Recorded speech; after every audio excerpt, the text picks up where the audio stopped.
Karine Jean-Pierre did a full media blitz this morning. It's the first working day of 2024, and she had a lot to say about the White House agenda. So look, the president has always put equity at the center of every policy he's put forward, every legislation that he's put forward, because we understand that every person that he's hired at the White House, many communities have been left behind. We're not trying to do the trickle-down economics.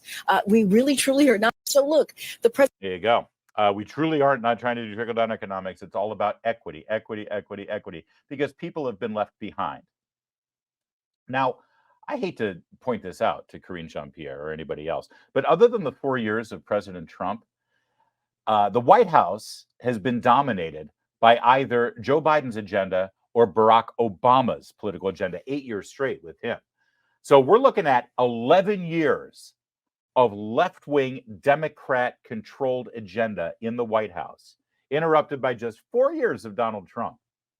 And say what you will about 8 years of George Bush, but it was hardly the most Reagan-esque economic policy that we've ever seen. His entire presidency was really focused on the war and on the military, and understandably so, given the fact that we were attacked 1 year into his presidency.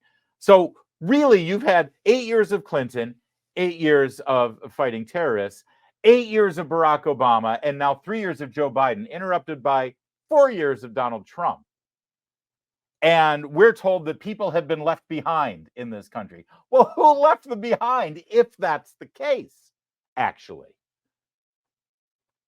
But it does explain everything when Karine Jean-Pierre says that every single agenda item that Joe Biden pushes is shot through the lens of equity. The president has always put equity at the center of every policy he's put forward, every legislation that he's put forward, because we understand that many communities have been left behind. There you go. And that's explains everything about this White House, actually. Incredibly instructive.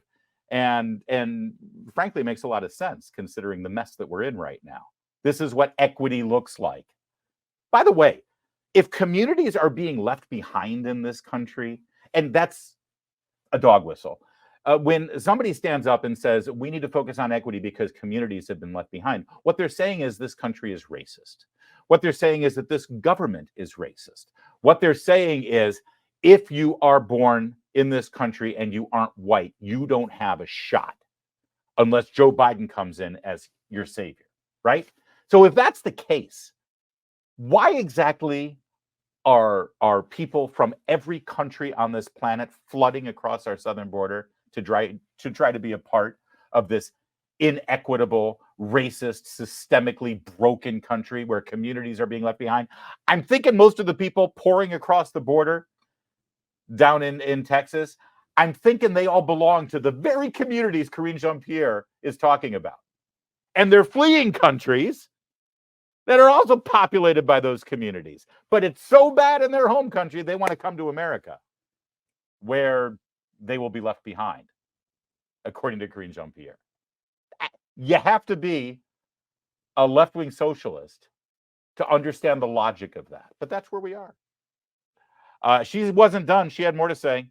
It is shameful that a Republican Governor Abbott in Texas, is using migrants as a political stunt. That's what he's been doing. So you're referring to the busing of migrants to northern cities? Yeah, I want you to look at these numbers real fast while she's talking about this political stunt. So 31,200 in New York City, 3,400 Philadelphia, 25,000 Chicago, 12,000 DC, 11,000 Denver, 1,200 Los Angeles. Come on, Governor Abbott, what the hell is wrong with you?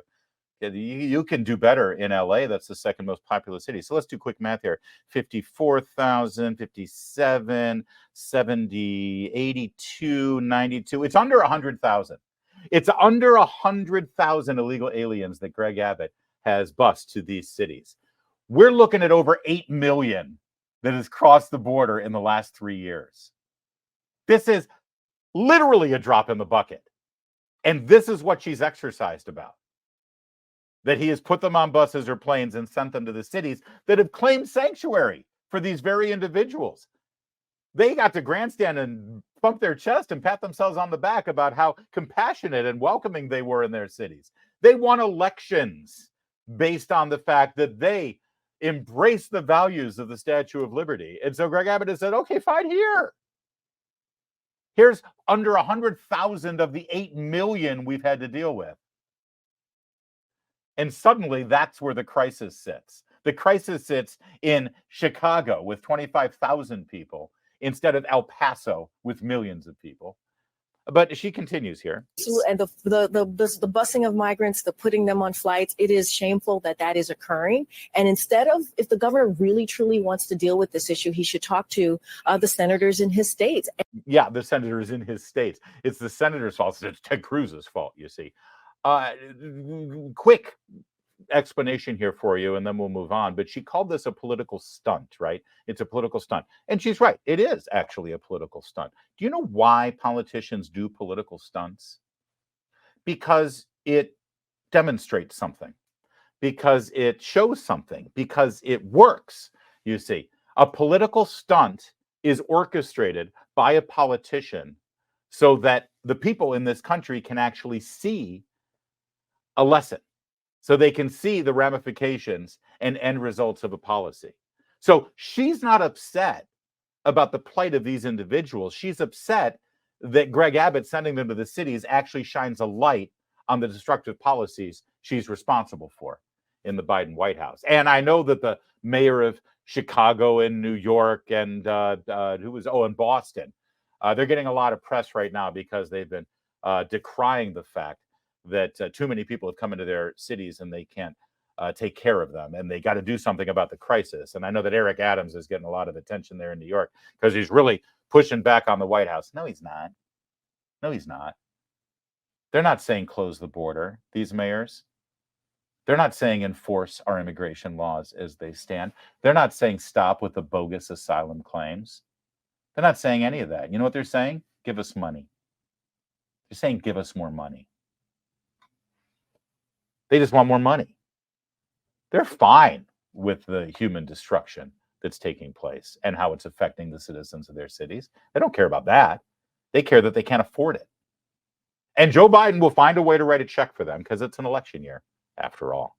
Karine Jean-Pierre, more on MSNBC. But you said it, Jonathan. There is no evidence. And it's not just coming from Democrats. It's coming from Republicans as well. There's no there. And it's so unfortunate that Republicans in Congress want to focus on the president's family instead of the American family. We want to work with them in a bipartisan way to get things done. We just talked about, leading to your question, we just talked about a list of things that we discussed that we really need to work on for the American family. Yeah, sure they do. A couple of things here. And of course, she's responding to the calls for an impeachment process this month, which we probably will see. Joe Biden will be impeached within the next couple of months over his family's dealings. But a couple of things I want to point out here. First of all, what she just said there, while she's standing up in front of the White House talking to MSNBC in an interview, she said there's no evidence. There's no evidence at all. You notice she doesn't say that when she's sitting at the podium in the White House during a press briefing. Have you noticed that? Anytime she's asked a question by a member of the White House press pool, she just says, I'm not going to address that here. I'll direct you to the special counsel. I'll direct you to the Justice Department, or I'll direct you to the White House counsels, or Hunter Biden is a private citizen. I'm not going to address any questions about Hunter Biden. Right? That's what she does every single time. But here she comes out and says, there's no evidence. There's nothing at all. There's no there. There's nothing to be said. Why is that? Ask yourself that. If you think it through, you'll figure it out. Why here, standing in front of the White House, she'll make that claim, but not behind the podium during a White House press briefing. And one other thing, by the way, if you're a politician, if you're an elected official, and there's an investigation into you, and you know that you're innocent, you know that there, as she just said, there is no evidence that supports an impeachment. If you're Joe Biden and you're confident that there's no evidence that you have in any way been involved in your son's business dealings, as you have claimed for the last 6 years of your political career, then why are you concerned about an investigation? I mean, an investigation into no evidence will turn up no evidence, right? I mean, if anything, he should be at the front of the line, spearheading this investigation. Fine, you Republicans want to do this? I'm an open book. Let's go, because I know for a fact that I didn't do anything wrong. He's not saying that, though, is he? He's been obstructing this from day one, and he's been lying about it. He started by saying that he had absolutely no conversations with his son in any way whatsoever about his son's businesses. And now we know that that's a lie. We were told that he wasn't involved in his son's business, which is a lot different than never having a conversation about his son's business. But he said he wasn't involved in any of his son's business. And now we've seen the pictures and we know that he participated in phone calls with his son's clients. So we know that's a lie as well.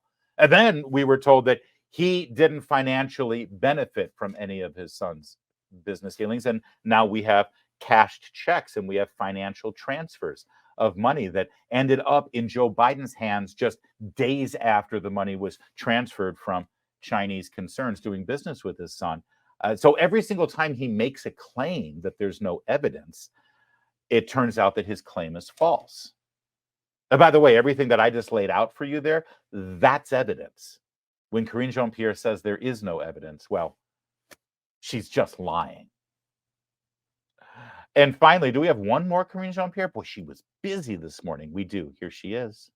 3 years than any other president has done in 2 Oh, terms. wait, I got to start this one from the beginning because this may be, it's the second day of 2024, and we may have the lie of the year.